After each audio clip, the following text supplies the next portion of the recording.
Bonjour à tous, j'espère que vous allez bien. Mon nom c'est Alexa, puis je suis stagiaire en nutrition. Aujourd'hui, je vous présente la protéine végétale texturée, qu'on appelle aussi la PVT. Et cette présentation-là, elle a été préparée en collaboration avec Chloé, qui est également stagiaire en nutrition. Donc, avant de commencer, par curiosité, connaissez-vous la protéine végétale texturée ou est-ce que vous en avez déjà entendu parler ou même en avez-vous déjà consommé? Eh bien, si vous n'avez jamais entendu parler de la PVT, vous allez en apprendre vous allez apprendre plusieurs choses pendant la présentation d'aujourd'hui. Puis, je suis sûre que même si vous savez déjà c'est quoi, vous allez également trouver la présentation super intéressante. Donc, premièrement, la PVT est produite à partir de farine de soya qui est cuite sous pression.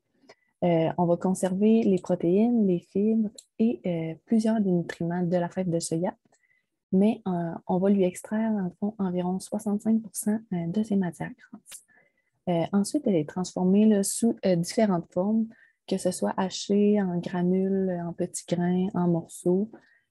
Puis après ça, elle va être séchée là, pour permettre sa conservation. Puis j'en ai apporté des petits exemples ici.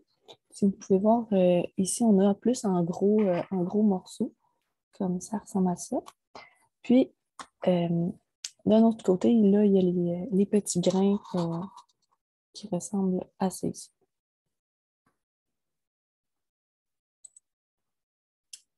Donc, est-ce que vous pensez que la PVT, ça peut se consommer crue et cuite? Eh bien oui, dans le fond, ça se consomme autant cru que cuit. Puis, on va voir plus loin de quelle façon la PVT elle peut s'intégrer dans diverses recettes là, qui nécessitent ou non de la cuisson.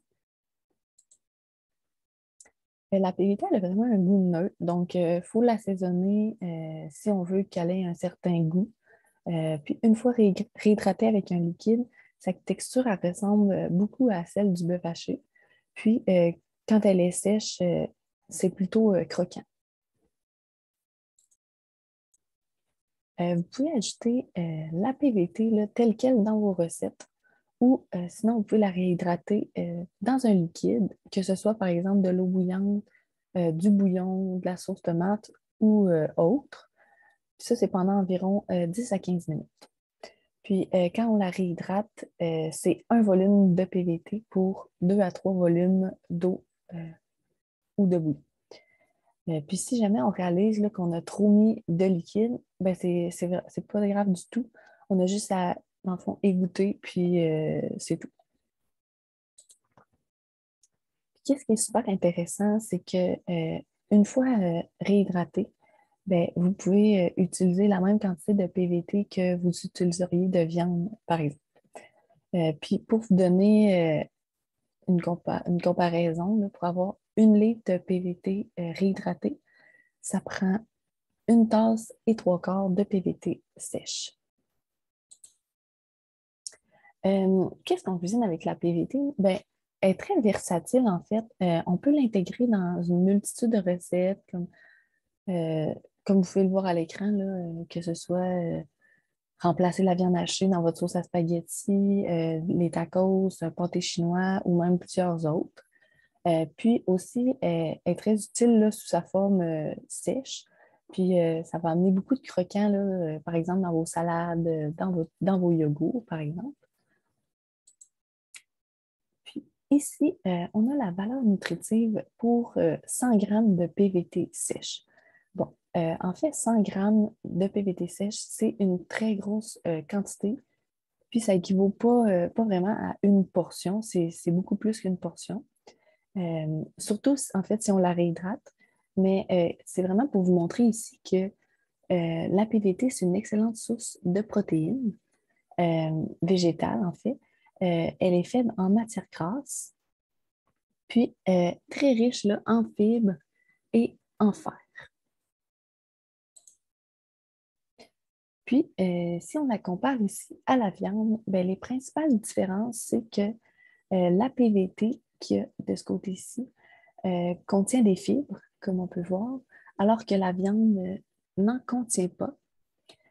Euh, Aussi, ben, elle contient beaucoup moins de matières grasses comparativement à la viande hachée. Euh, bon, on voit que la quantité de protéines est quand même beaucoup plus élevée, mais comme je disais, là, c'est pour 100 grammes de PVT sèche. Donc, c'est beaucoup plus là, qu'une portion régulière, surtout si on la réhydrate. Par exemple, si on consomme 50 grammes, soit la moitié de la portion, ben, on a quand même environ 25 grammes, on aura quand même environ 25 grammes de protéines et 9 grammes de fibres, ce qui est excellent. Donc, c'est vraiment pour montrer ici que la PVT est très intéressante, là, puisque ben, les fibres, premièrement, et les protéines aident beaucoup à la satiété. Puis, ça illustre très bien que c'est une excellente alternative à la viande pour ceux qui désirent consommer plus de protéines végétales. Donc, on a vu que la PVT, c'est vraiment un excellent aliment, puis très intéressant au niveau nutritionnel. Mais on peut se demander, est-ce que ça coûte cher? Est-ce que ça se garde longtemps? Bien, en fait, la PVT est très économique. Par 100 grammes, elle peut coûter aussi peu que 60 sous, alors que le bœuf haché, lui, peut être environ à 1,50 pour 100 grammes. Euh, Sinon, où on peut en trouver? Ben, vraiment dans les épiceries en vrac comme Bull Barn ou la Récolte, l'escargot gourmand. Puis, il y en a aussi dans les épiceries de produits naturels comme chez Avril, par exemple. Sinon, il y en a en ligne sur Amazon ou même dans les sections de produits naturels là, de certaines épiceries comme IGA. Ça ressemble au sac que vous voyez à droite. Puis en plus, ben, la PVT, ça se conserve quand même très longtemps, environ 6 à 9 mois là, à température ambiante. Puis quand elle est réhydratée, elle se conserve jusqu'à 3 jours là, au réfrigérateur. Ici, on a une recette là, de crotons végétariens avec la PVT qui est disponible sur le site de Sciences et Fourchettes. Dans cette recette-là, les principaux ingrédients, là, ben, bien sûr, il y a la PVT, il y a de l'oignon, de l'ail, des flocons d'avoine et du bouillon de légumes. Donc, c'est super simple comme recette. Puis, en plus, ça donne une bonne portion là, de crotons qui se congèle, évidemment. La préparation, ça prend environ 20 minutes, puis il y a un 4 heures de réfrigération. Puis, voici une recette, le bonus plus sucrée avec de la PVT parce que, ben oui, on peut faire des recettes sucrées avec la protéine végétale texturée. Puis, ben, justement, comme on disait tantôt, elle est très versatile. Ici, ben, c'est des boules d'énergie aux framboises qui sont super faciles à faire. Ça prend 10 minutes à préparer, puis il y a un 2 heures de réfrigération. Puis, il y a plusieurs là, sites Internet de recettes qui contiennent de la PVT. Entre autres, je prends comme exemple la cuisine de Jean-Philippe, il y a Ricardo, aussi Science et Fourchette. Mais si vous tapez là, sur Internet recettes avec PVT, vous allez en trouver vraiment plusieurs.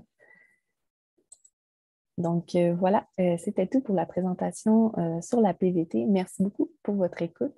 J'espère que vous avez apprécié la présentation. Puis bien sûr, je vous invite à cuisiner la PVT si vous ne l'avez jamais encore essayé.